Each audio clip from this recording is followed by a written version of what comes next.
Ya, dia tahu kapan harus beli satu aset dan kapan harus berapa lama disimpan dan kapan harus jualnya. Diperlukan juga untuk perusahaan-perusahaan tertentu.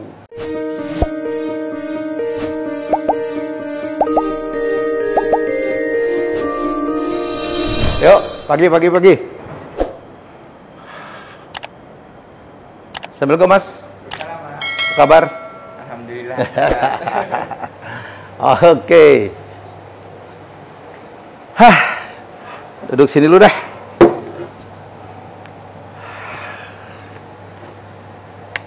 Oke. Minum dulu.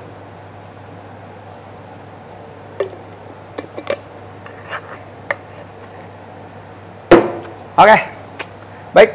Saya akan sharing satu hal ya, bahwa ini juga banyak ditanyain orang dan pernah saya tulis dalam buku saya Bisnis Startup Reborn. Bukunya udah habis, sayang sekali. Jadi lagi saya mau rewrite gitu ya. Bukunya ketebelan kata orang dan lebih dicocokin dengan keadaan bisnis yang sekarang, karena itu udah saya tulis 4-5 tahun yang lalu ya. Tunggu aja. Tapi dalam buku itu ada satu hal yang saya sampaikan, bahwa dalam berbisnis atau dalam membuat sebuah kegiatan, kita nggak bisa sendiri, nggak bisa. Ya, pasti butuh partner. Ya, nggak model lagi tuh perusahaan perseorangan. Kalau kita membuat perusahaan perseorangan atau kegiatan yang dilakukan sendiri karena nggak percaya orang lain, percayalah, tidak akan pernah menjadi besar. Nggak akan pernah menjadi besar. Ya, jadi sekarang itu, apalagi dalam era digital, era e-commerce ini, ya era disruption ini, semuanya itu kolaborasi. Semuanya kolaborasi. Ya, nggak bisa bikin perusahaan sendiri. Ya, biasanya sekarang anak-anak yang fintech, anak-anak yang membuat perusahaan baru, dia selalu tuh komposisinya ada CEO-nya, terus ada CTO-nya, ya, ada CFO-nya yang ngerjain marketing, ada COO-nya, ya, jadi begitu-begitu tuh komposisinya. Karena tidak bisa sebuah perusahaan, sebuah usaha akan menjadi besar, ya, karena tidak ada orang yang punya kemampuan semuanya. Apa dalam berbisnis itu kan ada orang yang harus jago teknologi, nomor 2 harus jago dengan produk, ya. Nomor 3, ya harus jago marketing. Nomor 4, harus ada jago finance. Nah, kadang-kadang anak-anak muda sekarang melupakan masalah literasi keuangan, literasi finansial. Banyak anak muda bikin perusahaan, udah kemana-mana, idenya bagus, produknya laku, ditanya berapa untungmu, nggak tahu, nggak paham, kira-kira. Ya, jadi saya hanya ingin mengatakan bahwa diperlukan kombinasi beberapa orang, itu yang disebut dengan partnership. Saya adalah seorang akuntan, jadi saya paham itu tentang keuangan, saya paham tentang manajemen. Kebetulan saya adalah seorang akuntan yang aneh.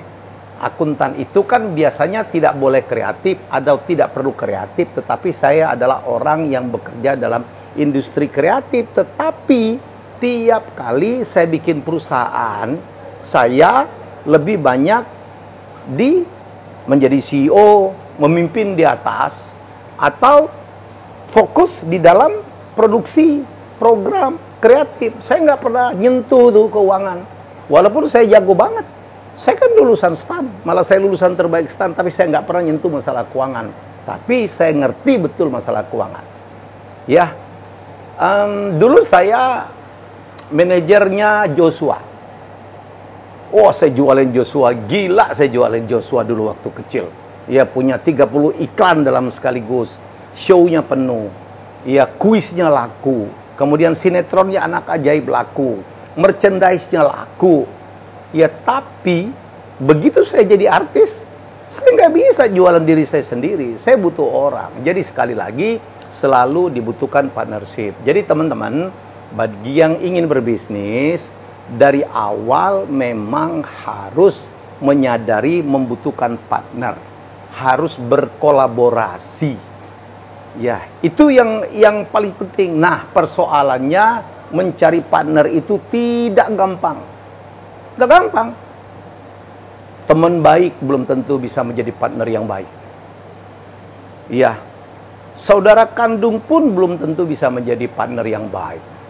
Istri atau suami pun belum tentu menjadi partner bisnis yang baik. Nah, di dalam buku saya, ya, sekarang saya lagi akan rewrite itu buku Bisnis Anak Berimbun. Saya lagi akan buat buku namanya Finding Business Soulmate. Bagaimana mencari belahan jiwa usaha. Saya akan kasih tips tuh.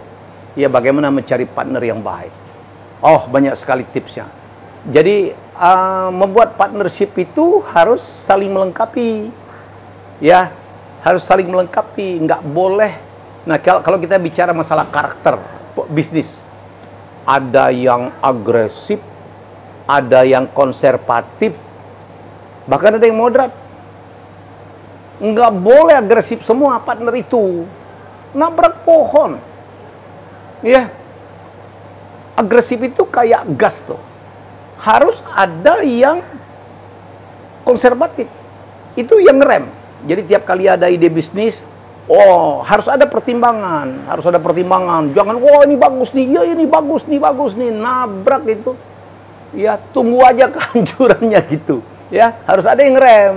Ya, jago jualan, tetapi ada orang yang mempertimbangkan masalah keuangan, untung apa enggak, ini masalah hukumnya seperti apa. Jadi harus yang kayak gitu.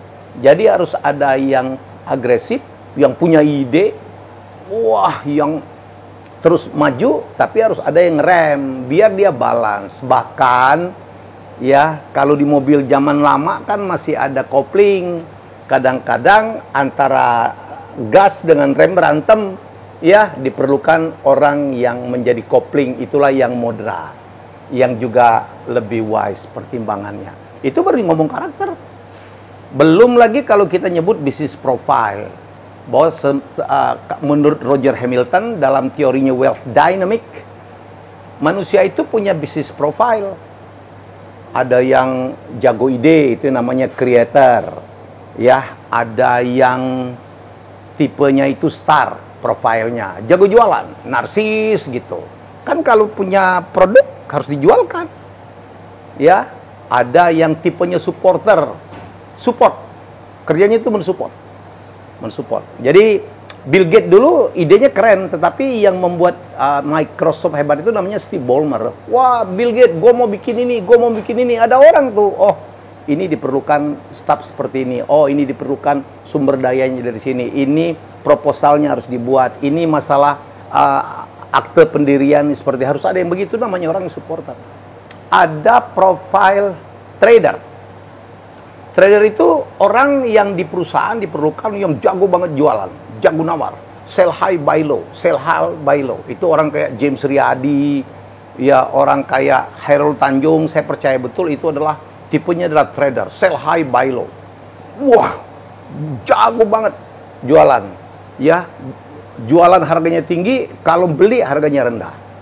Terus ada profile deal maker. Deal maker tuh yang jago ngedil, terjadi persoalan, terjadi masalah dengan karyawan, dengan penduduk.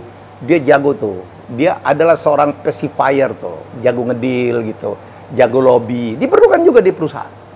Ya, terus ada lagi tipenya adalah accumulator. Nah, ini terutama di perusahaan-perusahaan properti gitu. Orang yang jago beli barang dan nyimpen barang.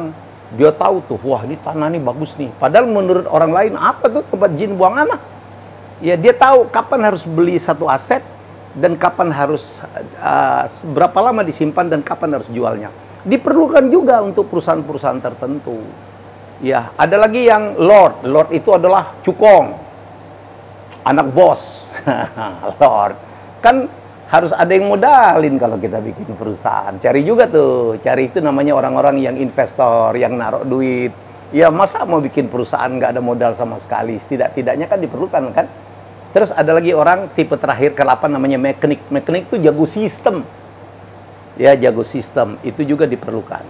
Ya, itu adalah orang yang bikin. Kalau kamu nonton film The Founder, cerita tentang McDonald bersaudara itu, The Founder itu, yang membuat McDonald itu yang kaya raya itu bukan McDonald bersaudara. McDonald bersaudara 2 orang itu yang membuat burger yang enak itu miskin, nggak kaya-kaya amat, cuman punya 1 outlet. Yang punya puluhan ribu outlet adalah seorang namanya Roy Kroc yang jago sistem bahwa untuk menjual burger ini bisa dilakukan dengan cara franchise. Ya, jadi nah kalau kita mau bikin partnership, kalau bisa minimal 88 profile itu harus ada. Walaupun bukan berarti harus kalau kita bikin usaha harus punya 8 orang, tidak. Karena kadang-kadang ada orang yang punya lebih dari 1 profile. Saya punya lebih dari 1 profile. Kenapa? Karena saya kreatif, jadi saya kreator, banyak sekali ide saya, ya, ide bisnis saya banyak. Terus saya juga adalah star, karena saya terkenal, saya bisa jualan. Ya, setidaknya saya punya 2 loh, ya. Terus saya bisa support juga, karena saya adalah background saya adalah akuntan. Saya tuh nggak suka tuh cuman trader. Saya nggak bisa tuh jual mahal nawar murah. Kadang-kadang saya nggak tega, apalagi kalau diri saya ini. Ya, jadi kadang-kadang pokoknya dalam partnership yang jelas ya, nggak boleh terjadi penumpukan 2 profile, nggak boleh ada 2 star. Saya dengan Mas Wowi itu nggak bisa bikin perusahaan bersama, nggak bisa. Kenapa? Karena kami dua-duanya adalah creator. Apalagi dia sekarang star juga, tabrakan. Nggak boleh ada 2 matahari, nggak boleh ada 2. Saya kan dengan Mas Wowi berapa kali dulu pernah mau bikin usaha, nggak pernah jalan. Kita dulu tanah saya di Palembang itu dulu pernah kita mau PT-nya kan PT-nya punya saya tuh 13 Sentosa. Mas Wowi pernah masuk, bro. Kita bikin hotel bro di pinggir Sungai Musi, karena Mas Wowi itu dulu ada pernah di daerah-daerah Prabomuli juga ya kan, perusahaan dia Titis itu dulu ada di Prabomuli juga gitu. Jadi nggak jalan-jalan tuh. Ketemu pertama, wah ini nanti hotelnya Mahligai 8 lantai. Berikutnya bro 27 dong, keren itu angkanya 2 tambah 7 Q. Oh nanti kita hanya menjual kamar-kamar besar aja, nggak ada kecil-kecil. Jadi supaya ini menjadi hotelnya tuh hotel apa sekarang namanya, hotel butik. Barangkali 4 kali 5 kali pertemuan itu kita idenya berkembang terus, nggak ada yang nulis proposal. Gimana mau jadi tuh barang?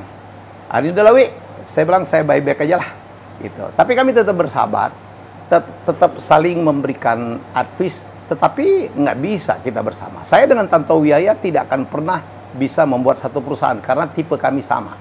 Kami sama-sama star. Nggak boleh ada 2 matahari kembar tuh, nggak boleh dalam sebuah usaha. Jadi ini satu gambaran yang sangat luar biasa. Jadi sekali lagi ini adalah tips-tips untuk membuat sebuah perusahaan. Kalau teman-teman, adik-adik ya atau para yang udah jadi pengusaha, untuk tips untuk mencari partner, bahwa satu diperlukan, bahwa dalam usaha kita tidak bisa sendiri, diperlukan partner ya.